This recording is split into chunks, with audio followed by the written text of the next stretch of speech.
Good evening. It is Tuesday, January 17th, 2023, 5:33 p.m. I'm going to call the meeting of the Human Relations Commission to order.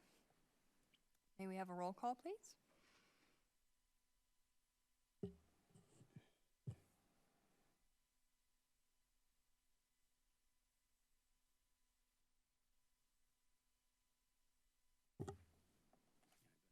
Thank you.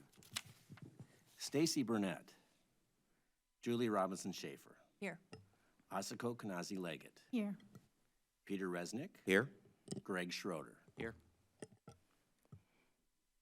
We do have a quorum, so we will proceed with our meeting tonight. First item on the agenda.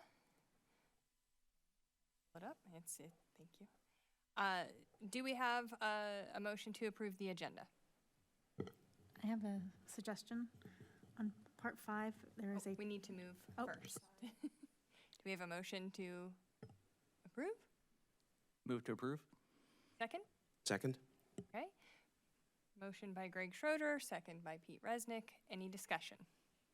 on number 5, there is a typo. It says public participation is missing an I at the end. Noted. All right. So with that slight edit, a voice vote, correct? Okay, so we'll do a voice vote. All those in favor? Aye. Any opposed? None? All right, item number 2, approval of minutes. Do we have a motion to approve? So moved. Second. Motion to approve by Pete Resnick, second by Asako Kanasi Leggett. Do we have any discussion on the minutes? Hearing none. All those in favor? Aye. Aye. Any opposed? Okay, so moved. The next item is the initial public hearing. We have case number UC 2022-PH1. The vice chair recognizes hearing officer Nally to commence the hearing. Thank you. This is the City of Urbana v. Ramshaw Real Estate Property Management, case number UC 2022 PH1. Will the representatives of the parties enter their appearances? David Wester on behalf of the City of Urbana. Alex Parker on behalf of the of Ramshaw Real Estate Property Management. Thank you.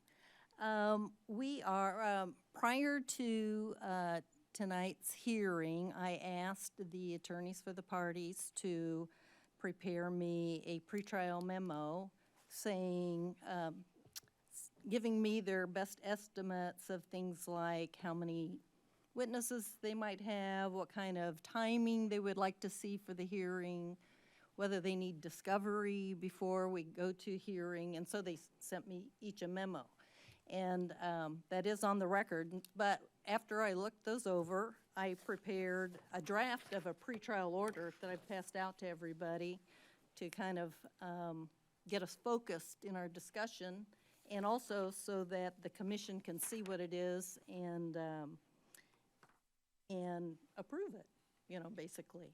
Now this is just a draft, and I haven't talked to either of the attorneys about what they thought of my draft. They may not like it. And that's why we're here, so that we can discuss about what, whether this is, realistic for them or not, and any other changes that they might suggest. So a couple things, I would like to just talk about a couple things on here before we get to like dates and stuff. First, the first paragraph is that, my understanding is that at your last meeting you adopted some changes to the procedures, and those really focus mostly on allowing people to file electronically. Because, I mean, that's the way we all do it now, is electronically. I'm sure you do too. So I just wanted to make it clear in the first paragraph that all parties can serve all of their papers electronically, and also that I'll just maintain the record of all of those filings. And I'm already, I'm already accumulating anything that's been filed so far, in a file on my computer. So that if this goes farther than a hearing tonight and gets appealed or something like that, I can just drop that file somewhere for wherever it's gonna go, whether it goes up to another court, but it'll already be there. So that's why I wrote paragraph number 1. And then paragraph number 2 is actually a suggestion that I'm making to the parties. And that is that I'd be allowed to just rule without like an oral argument on pretrial motions, stuff like that. So unless you ask for oral argument, but it seems to me that up till now, you're very capable of expressing everything you want to say in writing, and I'm capable of reading it and, reading your citations and stuff. So, and the reason I put that in this pretrial order is because I think that the rules are kind of, are a little bit ambiguous in that they say, after a hearing, you can rule. And so hearing kind of implies there's going to be like an oral argument. So I just wanted to make sure that you, or I want to hear if you don't agree with that, or if the commission doesn't agree with that we get that out on the table. But I think that things just will go faster if we don't have to convene another hearing to have an oral argument about a motion, unless you think it's necessary, and then we set it. So, what do you think of that? I can comment first. I have no issues with that. When I read it, I think it made sense, and I honestly, in my mind, thought of it in the same fashion, which is rather than potentially schedule multiple hearing kind of dates to deal with these motions, is if it can all be dealt with by the written submissions, I think that's appropriate. I agree. What I try and do with my written motions or briefs is outline them as extensively as I can, so anytime I've ever done an oral argument, it's really just kind of a backup to what I've already submitted in writing, and so I'm fine with that. Okay. No, I recognize everyone's time is very valuable, and for things that I think are needing oral argument, we would certainly request it. Yes. But, and as you've written in here, if it's requested and allowed, then we would have that option, but no, I'd have no Yeah, issue and with then number we can 2. schedule it if it's requested, right. So, and does the commission have an issue with that? The only question I have is because it's got to be a public hearing, I take it all of these materials will be in some way eventually available to the public? Well, actually, I think if the public asked for the record, I'd have to give it to them right now. So although I'm maintaining it, I think it's available to the public on request, so. Are you okay with that? Yeah.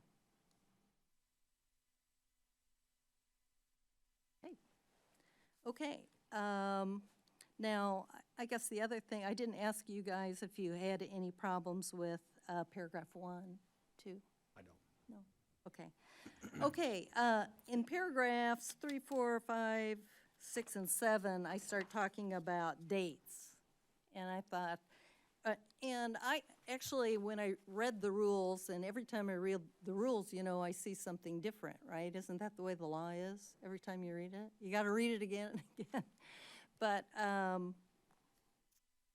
I actually thought the rules required a substantive hearing to start within 90 days of initial notice to the respondent. And that would be like starting March 1st. And that, I think, is way too soon based on the pretrial memorandums you guys gave me about the discovery you wanted to do. So, so that's why, but that doesn't mean that the commission can't change their own timeline, So that's why I think it's important for them to approve the pretrial order. So starting with Mr. Wessner, what are your suggestions with respect to these time periods that I have suggested in paragraph 3, 4, 5, 6, and 7? I have no issues with the time frame. I think in my pretrial memo to you, I was operating kind of on a shorter window myself, and so, the little bit more extensions in here in terms of the overall time period are fine for the city. And Mr. Parker, you needed more time. You asked for more time than this in your pretrial memo. Yes, we did, so- well, tomorrow you're going to get a whole pile of documents Right, delivered right. to you.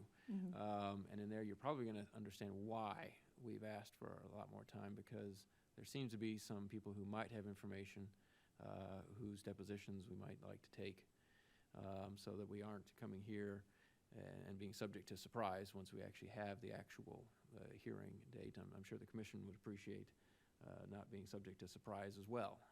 All right. So that, so we kind of like to know the facts, just like any other trial that we have in this country. We're allowed to have a discovery to know what the facts are before we actually walk into court. So one of the great things about our judicial system here. So that's why we had requested a longer period of time, just because I can tell you in this day and age, especially nailing down people for depositions and getting their schedules to line up, and Mr. Wessner's schedule, my schedule, if there's commission schedule for issues, then that's why we had requested a lengthier time. I understand what's in the commission, In the and the rules. rules and everything like that.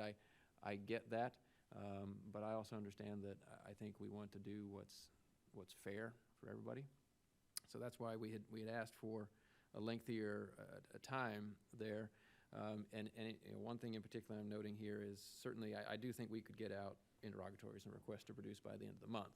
That's certainly fine. So 3 seems okay to you? Probably 3 is okay, yes. And then turning around a response, that's a little shorter than the usual Yeah. time in the Code of Civil I Procedure. was trying to get this started April 18th. But- That's why I chose that. And no, I can understand that, but Yeah. one of the things is as I'm sure you well know, and Mr. Wesner probably well knows, is that it's amazing what you find out once you receive those interrogatory answers and receive those requests to produce, that all of a sudden you're like, oh, okay, that's a bit of new information I didn't know. I'm going Right. to have to look at that. Or if there's a new person in there that you didn't know about, well, we need to add that person here to the list. So that's why we felt that, well, the 90-day, 100-day schedule, that's a little bit.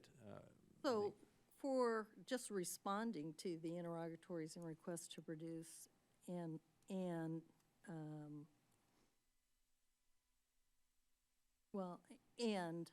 having third-party subpoenas, do just take them, which are just documents. Those are subpoenas just for documents. Correct. So, do you have an alternate date? I mean, the only thing I could think of is trying to stick to more than what the Code of Civil Procedure would have typically provided there, which is about 28 to 30 days there. So not a whole lot of extra time So- needed there. So the end of February basically would be. So February 28th would be something you'd be okay with? I think that that's possible. Now, again, one of the problems we deal with is, do people, and obviously, I don't think we're going to have any issues between the parties here in terms Right. of getting responses. It's the third parties who are sort of out of our control if they refuse to submit to subpoenas. We all know in this Right, day and age, there's people a- don't like to yeah. submit to subpoenas for some reason. That's big Well. headline news these days, so. Not around here, I don't think. I don't think so, and I hope not. But Hope it's not unheard of. So Yeah. chasing people down is something that can cause issues. So I'm not trying to cause problems here. I'm just trying to anticipate and bank off of 20-plus years of legal experience that having really tight, short windows, you're almost setting yourself up to trip up if someone who's not within your control doesn't heed what you want. Right. So what's your proposal for depositions to be completed by? Yeah, I would, if you're willing to allow time to review the responses, see what they are, if you have any issues, it would be by the middle of April. So like April 15th? Yes. And then, well, then, why don't we just, the date I chose in paragraph 6 is just like about a week before the hearing starts. So what's your proposal on first day of hearing, paragraph 7? I did look at the website, and I apologize, I cannot remember the actual date of when the next hearing in May would be. Right. I bet- May 16th? May, Tuesday, the 16th. okay, yeah. So you'd propose that? I think that we could try and do that with subpoenas for the hearing witnesses to be submitted, as you're suggesting, about 7, 8 days before that. Yeah, like a week before, so the 9th.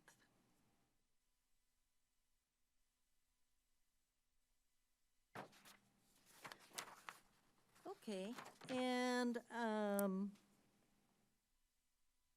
do you have any comment on those suggested dates, Mr. Wessner? No, I'm fine with that. I, again, respect council's thoughts about the idea of tracking people down or, you know, things that are outside of our control and trying to meet a particular deadline. But I also appreciate council not going out further than maybe the May date to really try and get the true initial substantive hearing started, only because I think it's helpful to try and get to that point and really kind of put this whole situation to bed at the outset rather than delay it even beyond that. Okay, so, commissioners, do you have comments on those dates? Do you have, are they okay? Are they too? I think the dates are fine. The question I've got is about how we change our rules to accommodate that procedurally. Because, you know, we do have, when I read the ordinance, I thought, oh, well, we just have to schedule this within 90, but our rules are this within 60 and the actual hearing within 90. Do we have to specifically vote as a commission to do that?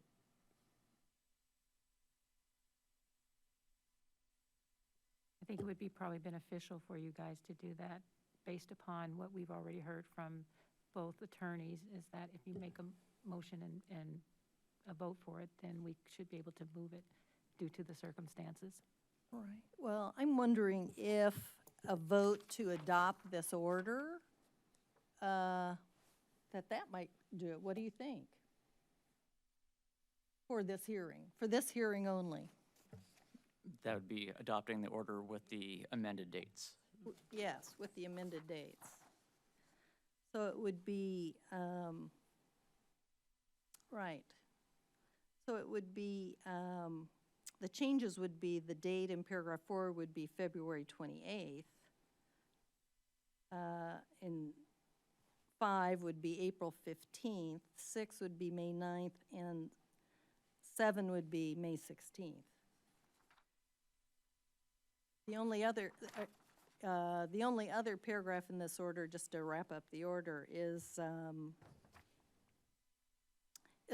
encouraging you to submit evidence through stipulations and affidavits.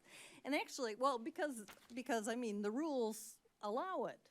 And especially if you're going to take depositions, that might be a way to submit testimony without having to, again, bring them here and cross-examine and so on.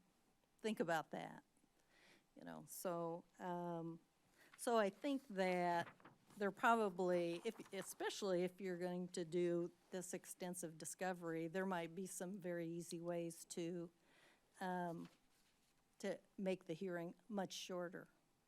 I mean, the rules even say that the commissioners don't have to attend the hearing and that they can just read transcripts, you know. So I think you probably want to attend the hearing, but you don't have to attend the hearing, so. Are we operating under the revised rules? No, I mean the alternate rules? These would be the most current ones that you guys.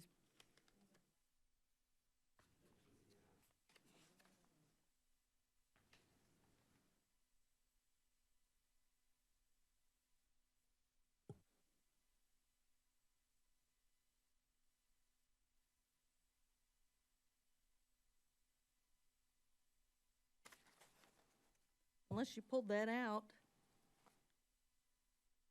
So there was a set of rules that were the alternate rules if we voted for a particular case to have basically an ALJ. Oh, yes, okay, here, yes, you're right, here it is. It's under the hearing, paragraph 2. So I think I said that wrong, because I think that was in the prior version I That was had. in the alternate rules, I believe, yeah.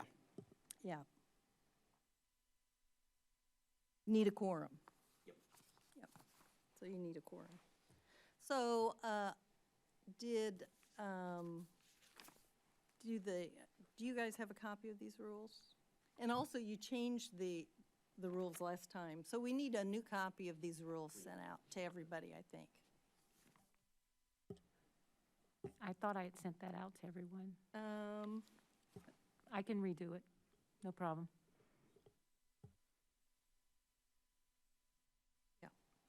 Yeah, well, I think these that you served were the correct ones before the last meeting. But in the last meeting in December, I made those suggestions about service, electronic service. So I think we just need a version with those changes, is all.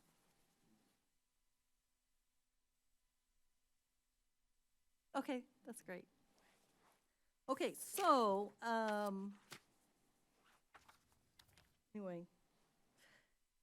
So, what I would suggest then, okay, let me ask you, what did I miss that I needed to address in this pretrial order?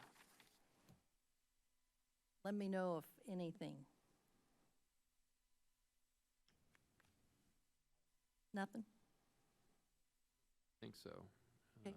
I had a question for you, just Yeah. just a quick question here. I know we've got subpoenas for duce tecum for the documents, but issuance of subpoenas for deposition. Right. Is that coming through you? Is that coming through? I think what you need to do is send them to me. I think I need to get the chairman to sign them, and we'll get that done so that you can pick them up and get them served. I think that's how it works. I think that's how it'll work.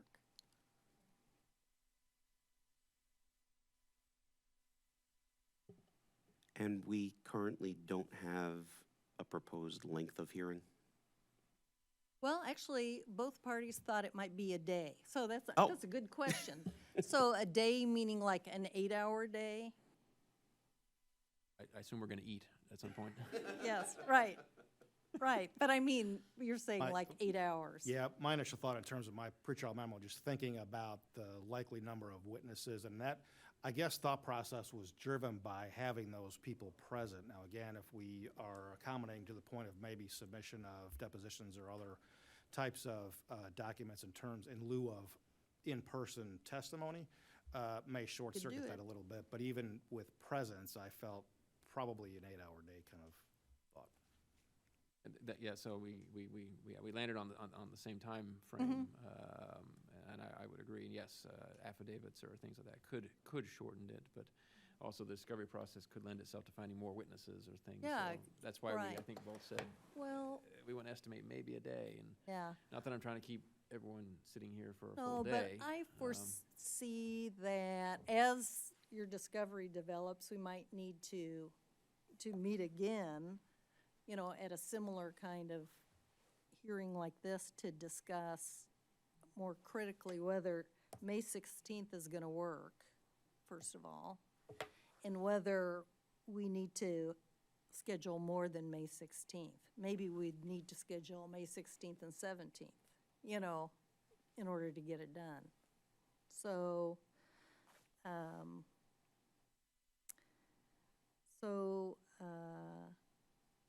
when's the April meeting of this? April 18th? So I wonder if we should also put in this order that we should meet April 18th to also just discuss the progress, and whether we need to do any other scheduling. Similar to a final pretrial conference, Yeah, essentially. like a final pretrial conference, right.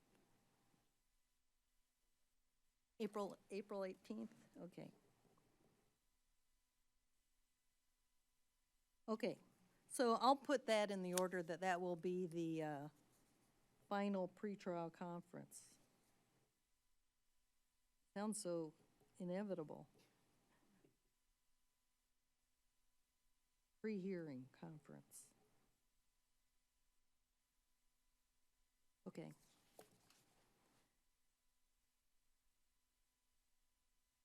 Anything else? By the Have anything else for the commissioners? commission?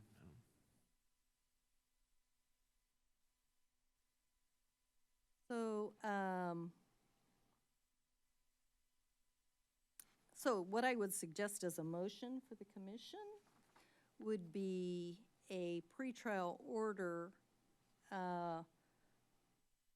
similar in wording to the draft that's been circulated with the modification of dates we've discussed and the insertion of a final pre-hearing conference on April 18th at the time of this commission's meeting. And that you give me the authority to draft the final order in appropriate language and get it out. So that's what I would suggest for the commission. So is there anything else about this hearing that we need to bring up? Anything else at the hearing we need to bring up or discuss? Not at the moment, not for the commission.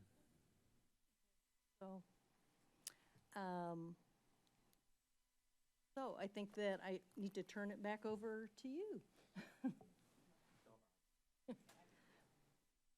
Okay, so based on the discussion, there is a motion that I will propose that the pretrial order, similar to the draft that has been circulated with amended dates, and the insertion of a pretrial conference on April 18th during our normal meeting, be moved forward for approval, as well as giving permission to Officer Nally to draft the final document. Do I have does anybody move to approve that? I would so move and add that we will, I don't know how to word this, set aside the hearing rule regarding the 90-day deadline for the hearing. So moved. Does anyone second? Second? You. So by voice vote, all those in favor? Aye. Aye. Aye. Any opposed? Motion has passed. Okay, thank you.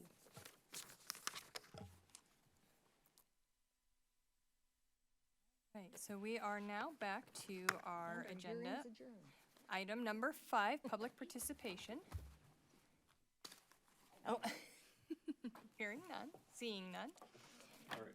We do have public participation, my apologies. Hi, my name is Christopher Hansen. I live in Urbana. I think the public might have benefited a lot from explanation about what's going on here. I know you guys, I think this is a continuation of a hearing that maybe flopped last year. It's not. It's labeled 2022.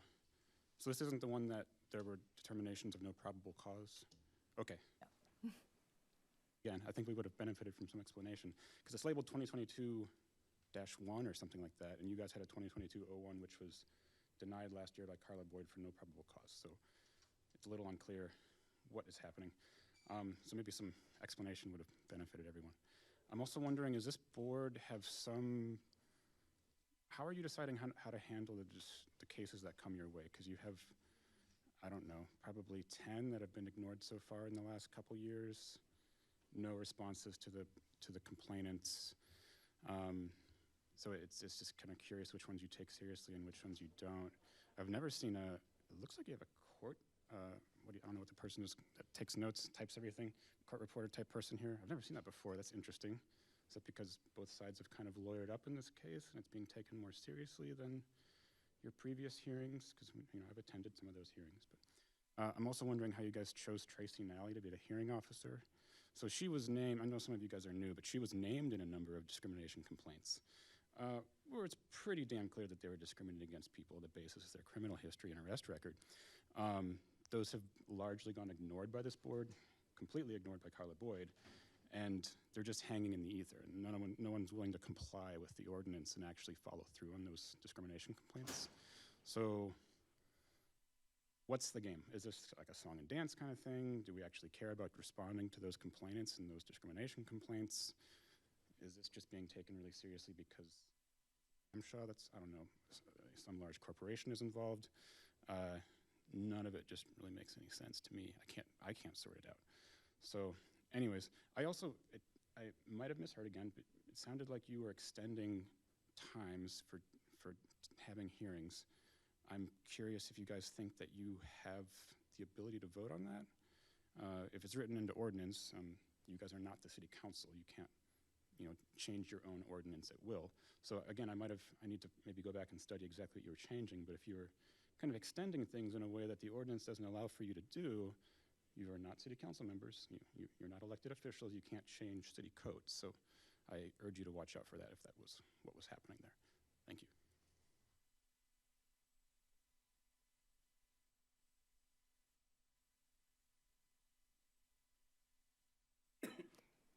Okay, any other public participation? None. We will move on to our next item, which is unfinished business. Do we have any unfinished business to bring up? No? New business. So the first item under new business is the 1222G updates from commissioners. There were, I believe, 4 complaints that were assigned to commissioners to review and start investigating to determine next steps. Are there any updates for today's meeting? I will simply say on mine, I've looped back with the city staff person who is the subject of the complaint so far, but I have not gotten back to the person who filed the report, which I need to do to get more information. So the holidays definitely interfered significantly with that. Else? Still in progress. And I will acknowledge the complaint that was assigned to me. I am still reviewing. It was fairly lengthy, and I want to make sure that I know the parties involved and the nature of the complaint. So will be more updates forthcoming. So, okay. So next item is EEO workforce statistics. You all should have received some of my notes on the different certification applications and the recommendations. I did want to also talk about RGN, if you saw my notes on those. I did review the video from last meeting, and I do apologize. I couldn't be helped. I went home sick early and was down for a while. But they did submit all of their required paperwork. And I know that in recent months that you've wanted to see their affirmative action plans, but they're not required. And so that's why I suggested the recommendation, because they did submit everything that was required of them. And then the staff person that's working with them has reached out to them and getting that information, but, again, wanted to remind us that or wanted to ask the question, is it required or not required? And at this time, it's not. So that's why I wanted to redress it.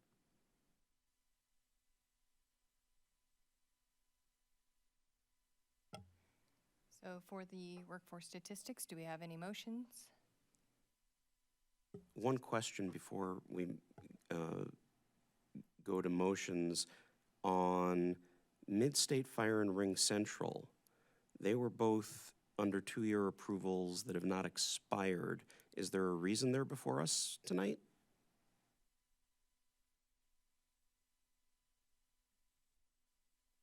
Do we need to reapprove them tonight? The Mid-State was one that they are changing the nature of their business and had several more employees. And so that was sort of their own volition, that they thought this would be a time we should let people know we're working with the city more, and we'd like to be sure that we're certified. Yes, you're correct that the certification had not expired, but I believe that's the one that there was only 1 employee the last time it was certified. But now they're up to 7, which really wouldn't change our position anyway, but okay, but they resubmitted to get reapproved. Yes. And as for Ring Central? Now, you said that had not expired. What date are you looking at? On the summary, on the yellow background one, It says 2 years issued December 2022. Is that date correct? On the company's HRC January 2023 113 update. The company's file. Okay, on their application, you're saying? No, on this one. You're looking at the signature date, I think. No, Previous certification. it says 2 years issued December 22 for previous certification. I don't believe we Oh, reviewed them in December. That's another typo. Ah, okay, good. Thank you, Asako, for letting me be more aware of that. The correct response was indeed 2020. Ah, okay, thank you. I was, that makes much more sense now. Makes much more sense. As a follow-up, do we have the numbers changing from their last certification? Done there, right? Oh, since their last, no, that was the one with, I'm sorry. That was the one that was a partial submission. And the reason we brought it forward this time was because it's the phone service. We just wanted to be sure that we felt like they must be having turnover there, something's going on. We've not been able to contact the same people all the time. And so they submitted what we called a partial application. And so that's why we thought maybe just the benefit of the doubt that if they've had that turnover, we don't want the phone service to stop. And I think that, excuse me, that Tom has been in contact with them, and they have been responsive. They've been working with us, but because their HR staff had turnover, they're trying to recreate and get correct numbers, but they have been working with us, and they respond to us when we request information, and so we wanted to give them the benefit of the doubt because they've experienced the turnover, and they're trying to recalculate, and also they wanted to separate out their employees that were 2 or more races, because at first they had put them all together, and we said it would be better if you separated it out, and so they're doing that also. So we gave them some corrections to make, and they're working with us to get those corrections, but we do want to stress that it's the entire city phone system that we utilize, the government, city government phone system, and we would like for it to stay on. At least give them the opportunity to catch up and to get all of that information collected.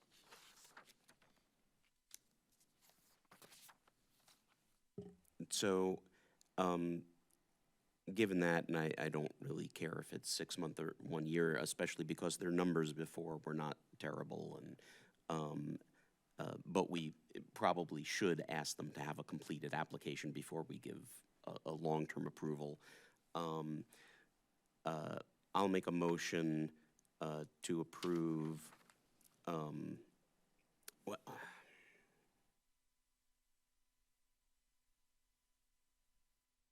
Let me make the motion that I know I can make, and then we'll get back to the other two in a second. Motion to approve Mackenzie Wagner for 2 years, Mid-State Fire for 2 years, Ring Central for 1 year, awaiting their completed application, and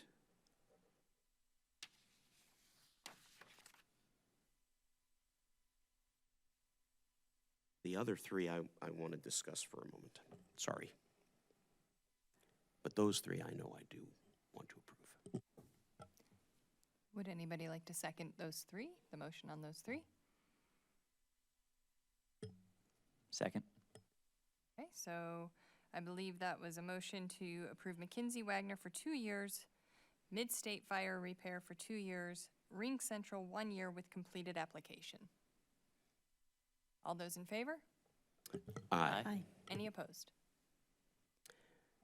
So, with regard to RJN, yes, officially, they are not required to submit any particular documentation. However, we approved them last time with 6 months not simply because they didn't have all of the required documentation, but because their numbers aren't so great.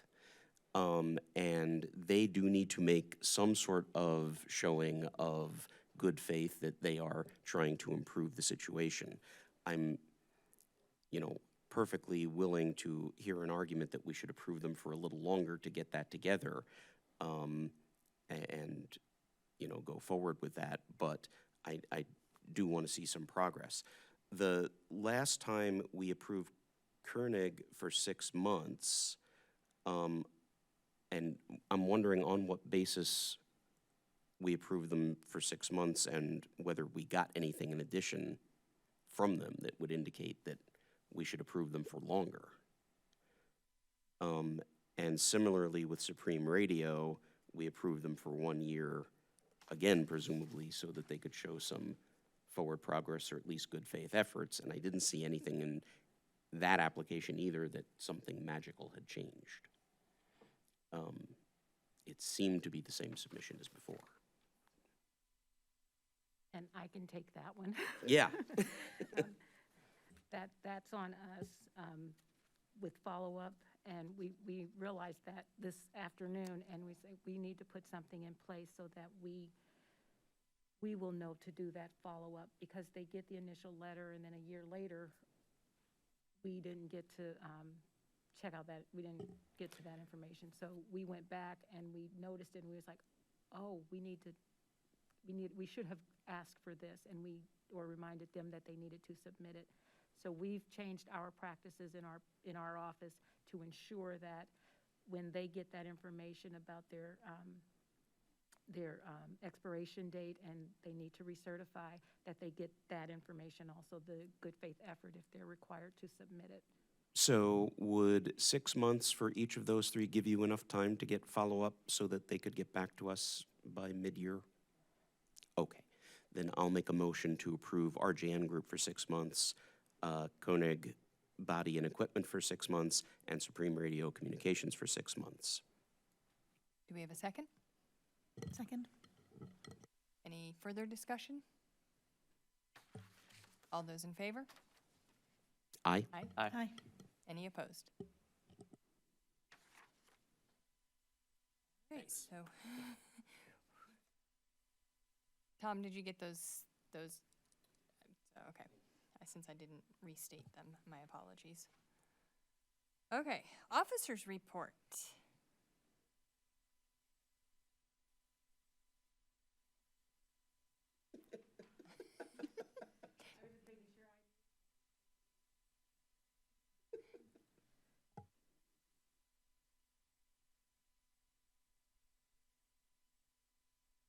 Sorry about that. We do have one new case in the office. The formal complaint has not been signed at this time.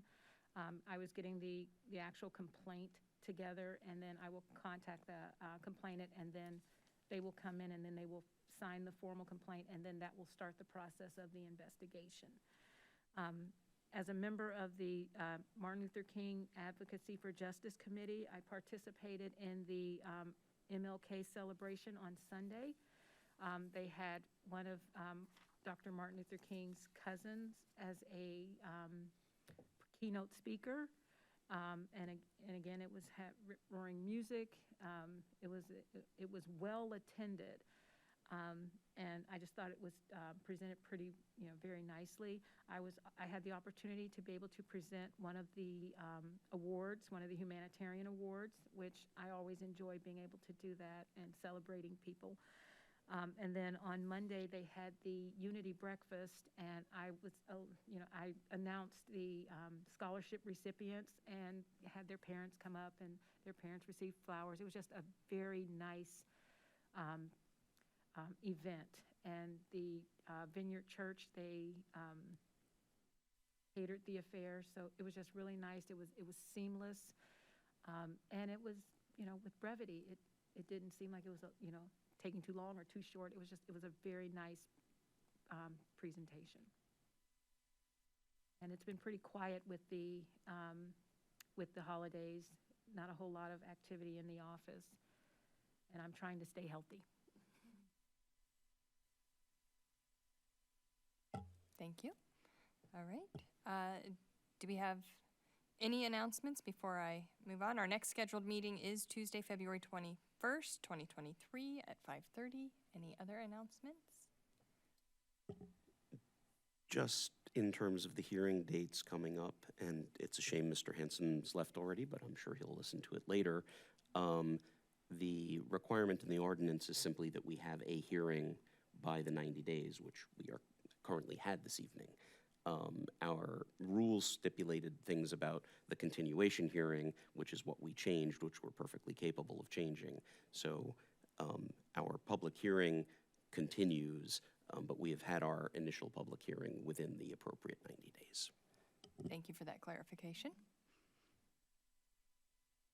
Our public hearing date is yet to be determined, correct? Because we did not determine a final date for that. We're going to have another hearing on April I- 18th. The pretrial conference. I believe she said that Tuesday, May 16th would be the initial. Would be the the formal hearing, hearing, the formal the hearings. beginning of the formal hearing. Yes. So that Okay. date will be Tuesday, May 16th, unless something happens in between that time that you guys have to change it. Or with discovery, I would assume. Yes, okay. All right. Any other announcements?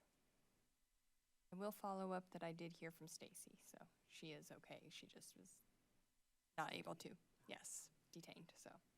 I thought maybe everybody was like, no, she is okay. So, all right, well, no other items or business to attend to. I will adjourn this meeting at 6:20 PM.